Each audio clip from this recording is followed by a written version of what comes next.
Hello, in this video I am going to show you guys how broken the melee weapons are in this game, and the melee weapons in this game are way stronger than a rocket launcher.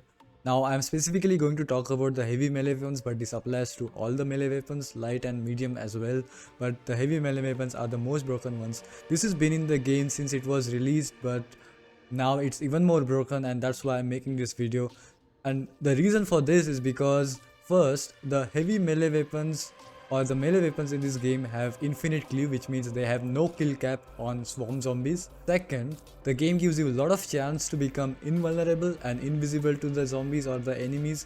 Third, because the swarm zombies in this game are having way less health than the stray zombies or the special zombies even on the hardest difficulty.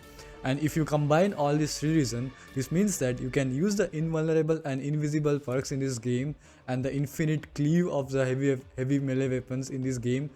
I mean all the melee weapons in this game, and you can literally obliterate the entire swarms and holds and pyramids in this game. Now, how to be invisible and invulnerable in this game, you ask? To be invisible, you just have to pick pistol and the PW starting weapons and equip ghost on them, which gives you 5 seconds of invisibility or masking every 60 seconds. And you want to be more invisible, then go to classes and pick medic, fixer, slasher, exterminator and drone master, and you are invisible or mask for extended periods of time. You want to be invulnerable, then pick vanguard and pick up all around defense, so you pull up your shield every 3 seconds, or you are invulnerable from all the zombies. The only damage you can take is from gas and self harm.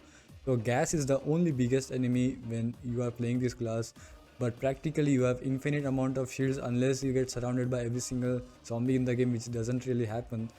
But other than that, you are practically invulnerable throughout the game when you use this class. Now, does anyone care about this?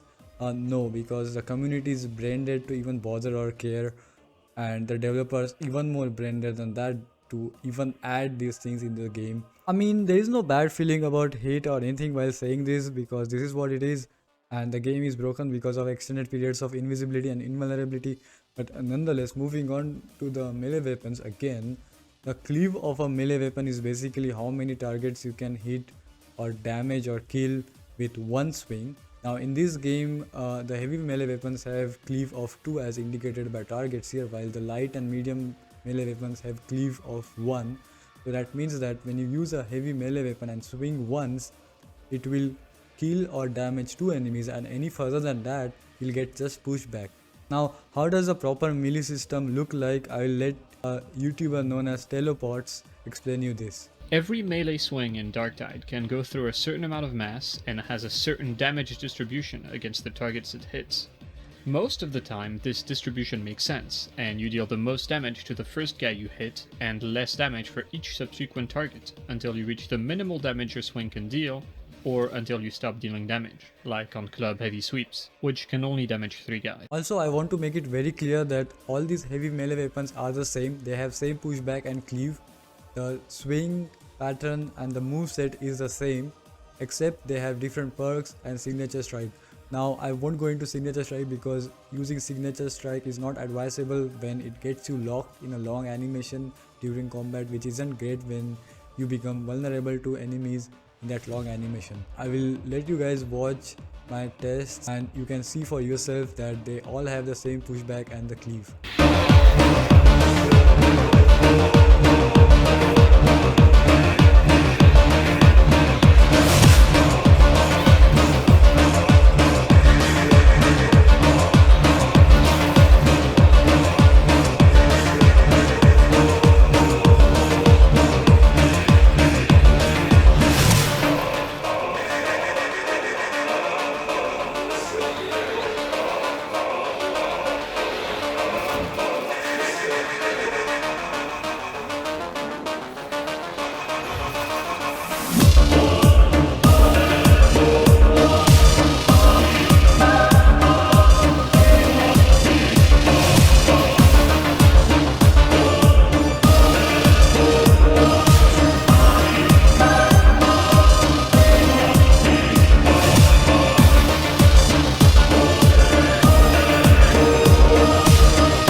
Now to test the cleave of the heavy melee weapon on Swarm, I basically chose the Marseille 1 map, and when the Swarm comes behind during the last horde, it has the most densely packed zombie swarm on that small gate.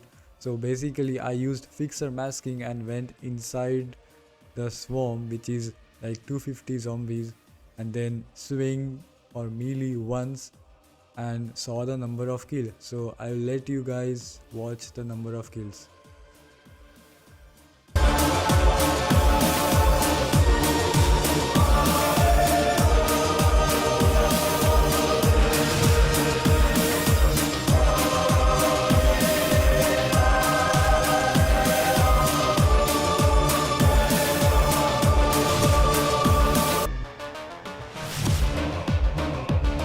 As you saw, I was consistently getting 100 and more kills on the swarm zombies using heavy melee weapons and chainsaw, which means that all of them do not have a kill cap.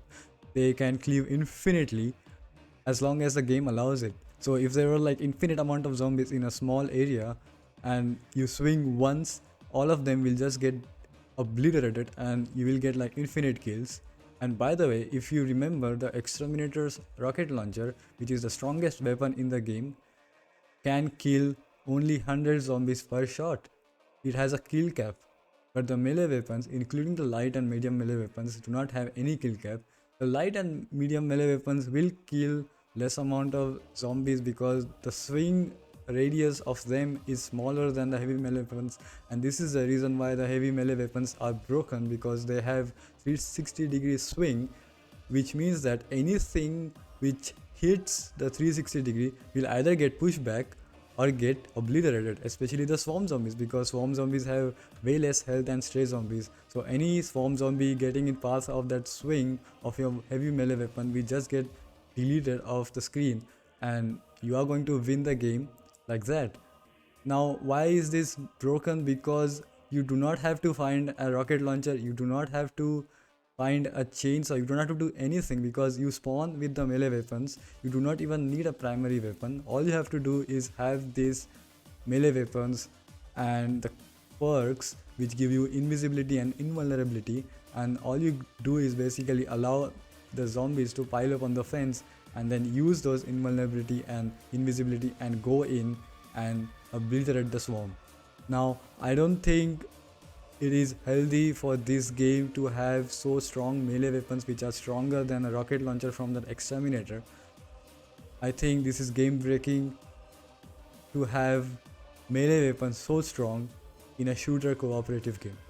To wrap this up, I'm just going to show you guys some of the clips I made while playing with friends and pubs in real games. Now in real games you are not going to hit kills above 100 plus because the swarm in real games is kind of scattered, and you're going to hit about 60 to 80 kills with heavy melee weapons.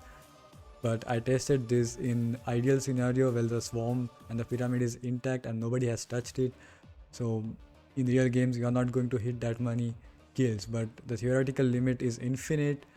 And again, sometimes you have to use ranged weapons on the pyramids because you can't melee the pyramid, they are far away and it is inaccessible.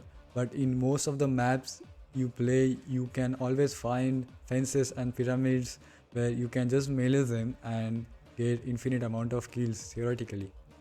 This video is again not for everyone. This video is only for those few exceptionally talented and good players in this game or in other games who know everything about those games and they want to compare and know different games and how the mechanics work. So I made this in-depth video, but for others this is maybe something to learn, and my intentions again are not to complain or to make Saber Interactive fix this issue, because I do not think and hope that this game will ever get fixed with all of this issue. It's going to get worse and worse if at all. But at the end we will have a benchmark with this video and a baseline how the melee and the mechanics and the infinite cleave works. And in the future games which they are going to release, the same engine is going to be there, the Swarm engine in Space Marine 2 and in Toxic Commando, and it is kind of interesting and maybe exciting to compare those games. And we have a baseline right now, and in future if I get to play those games we can see if Saber will improve on these things or not. And until then, I will let you guys watch some of the Chainsaw Massacre to end this video with.